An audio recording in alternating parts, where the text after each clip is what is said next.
Metroid Prime, a gem of the Nintendo GameCube that has aged beautifully throughout the years. Very few games can encapsulate as many diverse emotions as Metroid Prime does, from the underlying sense of hope and heroism, to the feelings of isolation and horror, to the soothing and comforting feelings you get from peaceful atmospheres like Talon Overworld and Phendrana Drifts. This game is so unique in its approach to style and gaming that Nintendo has classified it as a first-person adventure rather than simply a first-person shooter. This game was incredibly innovative at the time. Metroid had already been a successful franchise for years for Nintendo, but the prior games for the NES and the Super NES were simply 2D platformers. Creating a new 3D first-person Metroid game would be a daunting task, one that some developers of the Nintendo 64 didn't think was possible, which is why we didn't see a Metroid game on that console. Executing this new Metroid 3D experience in such a way that still feels like a signature Metroid game would be an extremely difficult task, but Retro Studios pulled it off with flying colors. Aesthetically and graphically, the game is incredibly pleasing to the eye, even by 2020 standards. I've introduced younger people to this game who were incredibly surprised by the quality and graphics from a game that was released in 2002. There's only few instances where the camera pans over something closely, like a plant or blades of grass, and it's very pixelated and doesn't look all that great, but these are few and far between and ultimately easy to overlook. For those of you who are new to the franchise, you play as Samus Aran, and she's the baddest bounty hunter in the Nintendo universe. In this game, Samus doesn't have much of a personality, but that isn't necessarily a negative thing. The details of Samus remain somewhat of a mystery in a game that is very much about mystery and curiosity. The lack of dialogue from Samus also helps with the feeling of loneliness on this foreign planet. When you're playing through the game, you'll likely feel one of two things. Either that you're completely alone with Samus, naturally giving it a more intimate feel, or that you are in fact Samus with no one to guide you as you discover the inner depths of the planet. In all of the video games I've ever played, Metroid Prime is one of the most completely immersive experiences I've ever had. The game is rich with story and lore, but the interesting part of that is that it's as much about the story as you want it to be. You could simply proceed through the game, enjoying the cutscenes and follow the subtle hints to progress your way through it, but throughout your adventure is tons of lore that you have the option to read up on, which can expand the universe and once again, more deeply immerse yourself in the story.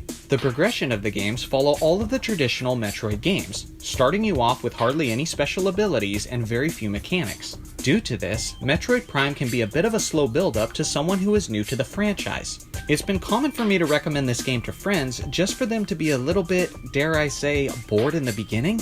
But that's the thing about Metroid. As the world begins to open up, and as your bounty hunter acquires more and more enhancements, the payoffs and the sense of satisfaction grow tremendously. The game also has a healthy balance between difficulty and enjoyability. Sure, the game is no cakewalk, but you're also not going to find yourself stuck and beyond frustrated with battles and puzzles that seem simply unfair. It's difficult enough just for each completed room to feel incredibly satisfying. Along with all of that, Metroid Prime is complete with one of the greatest video game soundtracks of all time, in my humble opinion. I can't tell you how many times I've been studying or writing a script and simply had Metroid Prime music playing in the background. Like the game itself, the soundtrack gives you a wide range of emotions, from the signature eerie feeling of dread that Metroid has always been great at, to epic battle themes, and even soft, beautiful themes that make you feel as if you're in a naturally elegant land. By Nintendo GameCube standards, the world map in Metroid Prime is very big.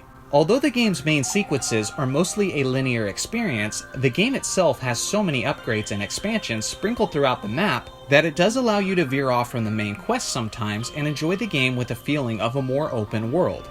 Metroid Prime doesn't totally hold your hand, but there is occasionally a hint system when the game feels like you need it. But even then, it's incredibly subtle, so be prepared to have moments where you're struggling to find answers to puzzles that you can barely understand. You might even feel stuck at a time or two, but usually that doesn't last long, and if you stick with it, you'll figure it out.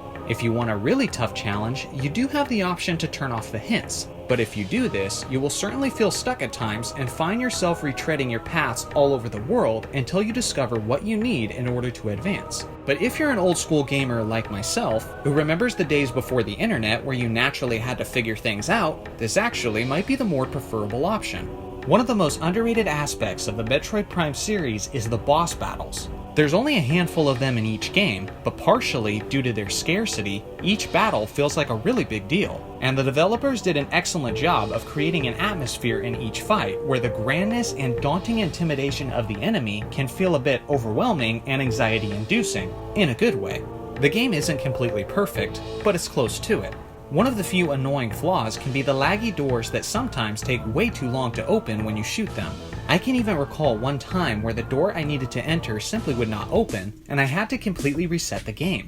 I've grown used to this aspect, but something else that people have had issues with is the button mechanics. Most shooters nowadays use both analog sticks for moving and looking around. Prime is different though, as the C-stick is only used to change your weapons, while the main stick is used to move forwards and backwards and side to side. But you can't actually look around unless you hold the R button down and then use the same stick. This naturally puts Samus in a stationary position as long as you're holding the R button to view your surroundings. This can be especially annoying with certain enemies overhead or the more difficult to target flying enemies. If you don't own this game and want to pick it up, you might want to consider the Wii Trilogy version, although it tends to be extremely expensive online, but it does offer much more freedom with aiming with the use of the Wii Remote. To be honest, I've only played the GameCube version and it's still one of my favorite games of all time, so give it some time and I think you'll get used to the unique and limited aiming mechanics of the GameCube version. In summary, this game is an absolute masterpiece and there's no other games quite like it. Honestly, it's the perfect game length that by the end of it you feel like you've gone through a grand adventure. But also, if the game had gone on any longer, it would have risked feeling somewhat redundant and repetitive with all the backtracking that naturally comes with a Metroid game. Do yourself a favor and play Metroid Prime, Metroid Prime 2, and Metroid Prime 3 before the 4th installment eventually releases on the Nintendo Switch. Make sure to like and subscribe, and I'll see you guys next time.